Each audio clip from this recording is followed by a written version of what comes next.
Mangwanani akanaka vedare tinokuchingamidzai zvekare kune chimwe chirongwa pano paZim Facebook Secrets and Confessions. Tadzoka zvekare nemamwe mamessages. Rekedzai tibva tapinda mumamessages edu atadzoka takakubatirai. Message yedu yekutanga yakamira sekudai so: hanzi makadi zvenyu mukoma, ndinokumbirawo kuti munge muchindipostirawo nyaya yanguwo makaviga chitupa changu. Ininiwo ndiri murume uye zvekare ndine makore 55 years ekuberekwa. Inini pandaka Romba Mukoma, this was when I was still just a young man. Ndainge ndichangotangawo kushanda makore acho iwawo pandaka Romba. Zvino ndakati ndatanga kushanda kudaro muraini matainge tichigara mainge muine umwe murume ainge aine Mercedes Benz yake. Zvinhu izvi pazvakaitika zvakainge kuri kuma 1990s. So this man, he had a very beautiful Mercedes Benz. Makore acho iwawo ndo motikari dzainge dzichitonzi ndidzo motikari dzainge dzichidrivwa nevanhu vainge vaine mari dzavo. Saka this man, I did not know kuti iyo Benz pachizvayo it is very expensive to maintain. Taingodziona tichingoti idzi ndo motikari dzakanaka that can show kuti you are now earning a lot of money. Saka semunhu ainge achida kuonekwa uye zvekare ndainge ndiri munhu aifarira vanhukadzi, ndakagara ndatongozviziva kuti unge uchizodiwa nevakadzi unge uchidrivha motikari inenge yakanaka. Zvadaro mukomana wacho murume uyu akabva azonditi ndinge ndichizouya kumba kwake tinge tichizotaurirana. Ndakaenda kuya just before my payday. This was my first salary. Ndokubva azondiudza kuti zveshuwa ainge achitengesa motikari yake, but motikari iyi yainge ichidhura. Akabva anditi but iye ainge achida kuti kana zvichiita taienda tose kubasa obva anotaura nemurungu wangu. These were the days when Zim was still okay. Ndaitoshandira murungu mubhunu chaiye. Takaenda tose kubasa, then ndokubva ndanotaura nemurungu wangu. Ndikabva ndaudza murungu kuti painge paine motikari yandainge ndichida kutenga. Murungu wangu akandibvunza kuti motikari iyi yauri kuda kutenga imbori motikari yakaita sei. I then told him kuti it was a 1992 Mercedes Benz 300 CE. It was an automatic. Murungu wangu akabva atanga kudzungudza musoro akati, are you sure with this decision that you are about to take? Ndikati hongu murungu, I am sure. Why did you ask me? Murungu akabva anditi, that car, it is going to be very expensive for you to maintain, and this is your first job, right? And your first salary. Ndikabva ndati hongu. Akabva anditi, why don't you keep the money and at least buy if you will save? Ko taimbozviziva here makore acho iwawo kuti kune chinonzi fuel saver. Achinditi ndaifanira kutengawo motikari dzinenge dzakachipa, tumadhansani nei. I then thought kuti sure ndikazoonekwa ndava kudriver tumadhansani nini, ndikati Benz ndo yandainge ndichida. Saka murungu akabva azondipa an advance loan, then mari iyoyo ndokubva ndazopa murume uyo yainge achitengesa Benz yake. Murume uyu, they never told me kuti motikari yake yainge yakafa. Komanashe, this car, it had so many problems zvekuti ndega ndakasvika pakugive up. Vanhu vainge votondiziva kuti murume uya murume weBenz, murume weBenz inongogara yakastaka paside peroad, because ndaingoti ndikati fambei motikari yobva yafa, ndikati fambei motikari yobva yafa. Ndakapedzisira ndava nehukama nana makanika vakasiyana. Ndaitoziva kuti kana nichienda kubasa motikari ndaifanira kuti inge ichindisesekedza kunosvika pakati. Kana yanondisesekedza kunosvika paya, then kana kuri kunzi ikazofa panenge paina makanika wanenge achigara padhuze nepaarea ipapo painenge yazofira. Mukomana chimotikari iyoyo chakaita kunge chikwambo chainge chatongopinda muupenyu hwangu kuti chinge chichindityira mari yangu. Saka ndakabva ndaita bad luck iyo yekuti from the first salary apa ndainge ndobatirwa mari yeloan apa iyo motikari every month ichida kutengerwa maparts akasiyana. Kudzamara ndazoita give up, but kuti ndinge ndichiita give up still zvainge zvisingaiti nekuda kwekuti motikari iyi, remember kuti ndainge ndisati ndapedza kuibhadhara. Ndakabva ndazoti zvimwe kuda inini ndinijambwa nemunyama, ndikufanira kuti ndinge ndichitsvaka vanhu vanondibatsira ndisati kutengesa motikari iyi so that inge ichikwanisa kuzogadzirwa. Mukuzonofamba umu ndo mandakabva ndazosangana neimwe n'anga iyi yairapa chaizvo, but yairapa zvekare nekuvhundutsira isingakudzi chokwadi. N'anga iyi ndakanosangana nayo kutafara, ndakatoenda nemotikari yangu ndikabva ndaiudza kuti motikari yandainge ndiinayo yava motikari kuti yaingoti kati fambei yobva yafa. Saka ndainge ndichida kuti ndinge ndichivhenekwawo, ndinge ndichikwanisa kuziva kuti dambudziko rainge rimbori pai, nekuti zvose zvainge zvichinzi mapatsi ainzi kana ndikamatenga mapatsi iwawo then motikari yaikwanisa kuita right. Why is it yaingoramba iri motikari inongoda mari chete, ichingotibuditsa mari uchindigadzirisa each and every time. Ndakavhenekwa nen'anga iyaya. N'anga iya ikabva yandiudza kuti inini already ndaiva ndiri munhu uya wavanoti ane shavi reuvhimi. Ndiri shavi reuvhimi kudaro vabereki vangu sezvo vainge vari vanhu vainamata, vainge vasina kutora mukana iwoyo wekuti vange vachigadzira shavi riya. Saka akabva ati zvinoitika ndezvekuti kana risina kugadzirwa shavi iri rinozokonzeresa kuti chose chaunenge wabata chinge chichizongotsakatika. Unongova uri munhu wekuti unenge uchingobuditsa mari because iro richida kungoramba richingovhima chete. Ndokubva azondiudza kuti chikonzero as to why motikari iyi wakaitenga uine chirangwa chekuda vanhukadzi, kutsvaka vanhukadzi. It is because already uri munhu ane shavi racho iroro, saka rinenge richitonakidzwa nazvo kana richikuona uchivhima vanhukadzi. Ndakataura navo sekuru vaya then ndikabva ndati zvinondoita sei nai sekuru. Vakabva vazoti kwandiri zvataifanira kuti tinge tichiita ndezvekuti paifanira kuti pange pachitwa emini bira, sezvo ndainge ndavaudza kuti hama dzangu dzaisambobvuma kuti tinge tichigara pasi toita zvekudeketera midzimu tichipembedza mashavi, nekuti vose vainge vachipinda imwe chechi yePentecostal church yandisingakwanisi hangu kutaura nemazita. Munguva manashe ndakabva ndazonzi nen'anga iyaya kana ndaikwanisa kungotsvaka angava ari muzukuru wangu kana eni hama yangu, ndakabva ndati dhuu kufunga. Ndokubva ndazorangarira kuti kumusha uko kwainge kuina vamwe bamunini, ndivo vega vainge vasara vachiitawo izvozvo zvechivanhu. Ndakaenda ndikanovatora sekuru vava, ndokubva tazoita kamini bira kedu kaya. Takati taita kamini bira kedu, upenyu hwangu hwakabva hwazombotanga kuendeka. Motikari iya yaingogara yakafa, yainge yava motikari yairakidza kutoti inokwanisawo kutotravela for a long distance without getting broken down. Ndakabva ndafara paya ndikati at least midzimu yangu yava kundirwira zvino. Zvadaro mukomanashu nekufamba kwenguva ndakatanga futi kusangana nema-challenges. This time around ndakazoita zvekugadzirwa neumwewo kubasa. Saka kubasa kwangu kwainge kuina vamwe supervisor, zvezvokuti munhu pabasa anenge ava nemakore but asina chaanenge achiita muupenyu. Saka zvinhu zvokuti zvakamurwadza.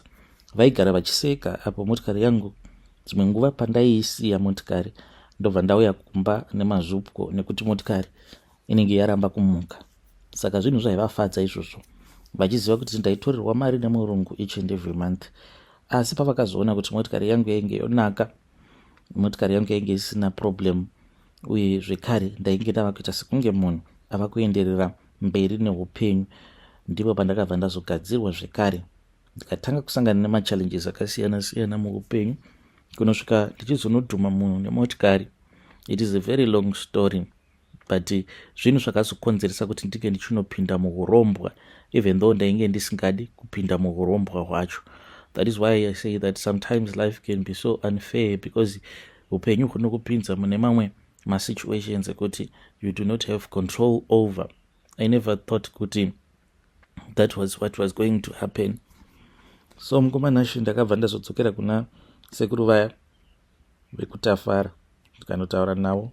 Sekuru ava vakangoti ndichikosvika pamba pavo vakabva vanditi nokora ivhu apo patsika motikari yako, nokora ivhu iroro unge uchiuya naro, because utori neimwe mhepo yawakatotakudzwa kuti munhu iye ari kutozviziva kutoti uri kuuya kuno, ende kana ukauya kuno ndikangopinda newe mumadhare hapana chandichavoona. So mukamanashi ndakabva ndanokora ivhu riya ndobva ndanzi ndinge ndichienda kunogeza. Zvechokwadi ndakaenda ndikanogeza mukomana ashe. Ndapedza kugeza ndobva ndazopinzwa mumatare. Ndakapinzwa mumatare paya, then ndopandakabva ndaudzwa kuti supervisor kubasa vainge vachindinzwira godo, vaitoda kutoti ndinge ndichifa. Zvino ndikati ndoita sei? Makore iwayo yange isati yava kunzi go back to center. Vakangoti zvatichaita tichatumidzira hondo kuhondo.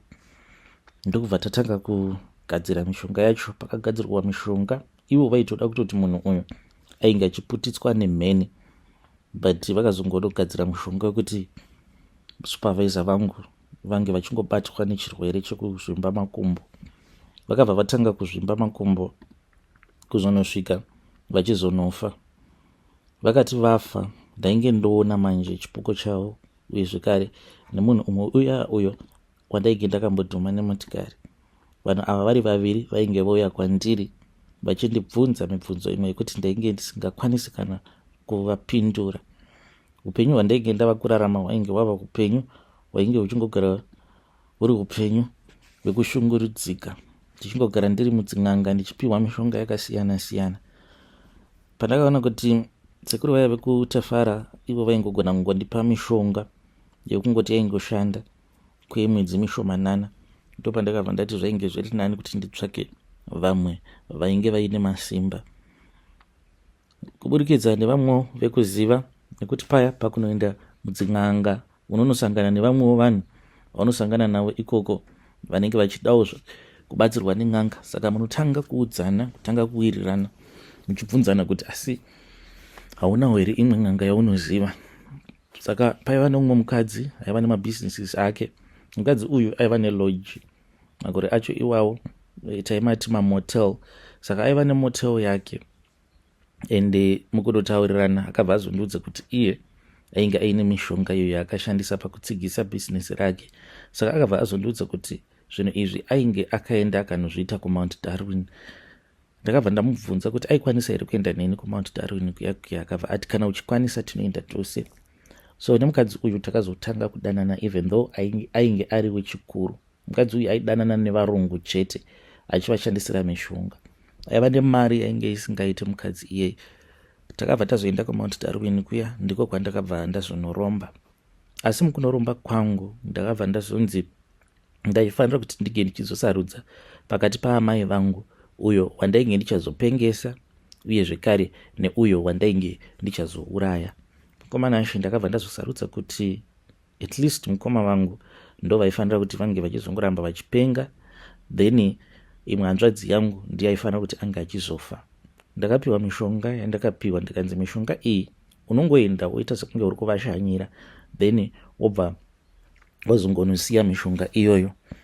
So ndakati ndichibva kuMount Darwin kuya ndaiva nezvimidzi zviya zvandainge ndiinazvo. Ndakabva ndazoenda ndikanoona mukoma vainge vachigara makare muno muHarare. Ndakati ndasvika kumba kwavo ndakarara usiku humwe chete. Mangwana makuseni ndichimuka ndichienda kubasa. Pandakamuka makuseni ndo patakangotenderera ndichikwesha mazino angu. Ndainge ndichitsvaka panzvimbo pekuti ndinge ndichirasira midzi iyaiya. Zvechokwadi ndo zvandakabva ndazoita. Ndakabva ndazorasa midzi iyaiya, then ndokubva ndaenda hangu kubasa. After that ndo pandakabva ndazoenda kumusha, ndakatotenga magroceries angu, ndikabva ndanopa sisi ndichita sekunge ndainge ndangoenda kunoona veukama. Ndo pandakabva ndasiya zvekare midzi iya pamba pavatete hanzvadzi yangu. Ndakabva ndadzoka zvangu kuHarare. Ndakati ndadzoka kuHarare ndakati vatete vaifanira kuti vange vachizombouya kuzotishanyira. Vatete vakabva vatanga kurwara vachinzi vainge vaine TB. Saka vakabva vazouya kuno kuHarare. Ndainge ndofamba navo vatete vachirapwa TB iyaiya. Uye zvekare ndakabva ndazovaendesa kuMount Darwin kuya uko kwainge kuine n'anga yangu yainge ichindirombesa. Saka ndokwatakazonopedzisira ikoko vatete vakatopihwa mishonga yekuti vange vachikasika vafa. Saka vatete vakati vafa, ndaiva nemhiko idzo dzandaifanira kuti ndige ndichizadzikisa. Idzi dzainge dziri mhiko dzekuti ndaifanira kuti ndige ndichinoita zvisina basa nechitunha chavo. Zvainge zvakati umei, but ndo zvandakanoita. Ndakaenda ndikanoita bonde nechitunha chasisi. Mushure mekunge ndaita bonde nechitunha chavo ndo pandakabva ndachizotanga kugeza sikarudzi yangu Ndakati ndapedza kugeza sikarudzi yangu ndokubva ndatora mvura iya ndikabva ndazoisa mukachibhodhoro. Zvadaro mukomana acho mvura iyi ndo yandaifanira kuti ndinge ndichizopa mukoma vangu kuti vange vachizonwa. Zvino takazoti tava kubva kumusha, ndainge ndiine zvigubhu zvangu zvemvura. Ndakabva ndazopa mukoma vangu mvura yekuti vange vachinwa sezvo kwainge kuchipisa. Ndakavapa mvura iyo iyo yandainge ndakashandisa pakugeza sikarudzi yangu mushure mekunge ndarara nechitunha chasisi. Saka mukoma vakazotanga kupenga. This was a couple of months after that. Mukoma vachipenga kudaro vainge vachitotaura kuti ndivo vainge vakauraya sisi, but chainge chisiri chokwadi. Kusvika pari zvino vanhu vanongofungidzira kuti mukoma ndivo vakazama kuda kunoromba, vazama kuromba kudaro, then zvinhu zvavo ndokubva zvazovapandukira zvikabva zvazovapengesa nekuda kwekuti vainge vauraya hanzvadzi. Mukoma vangu ava nemhuri yavo vakavengwa zvisingaite. Hakuna kana anotaura navo, uye zvekare hakuna kana anotaura nevana vavo. It's like vakazotoenda vakanotangawo kadzinza kavo nekuda kwangu. But vanhu havazvisivi kuti ndini ndakapengesa mukoma wangu, nekuti kupenga kwaainge achiita ndo kwainge kuchindipa mari.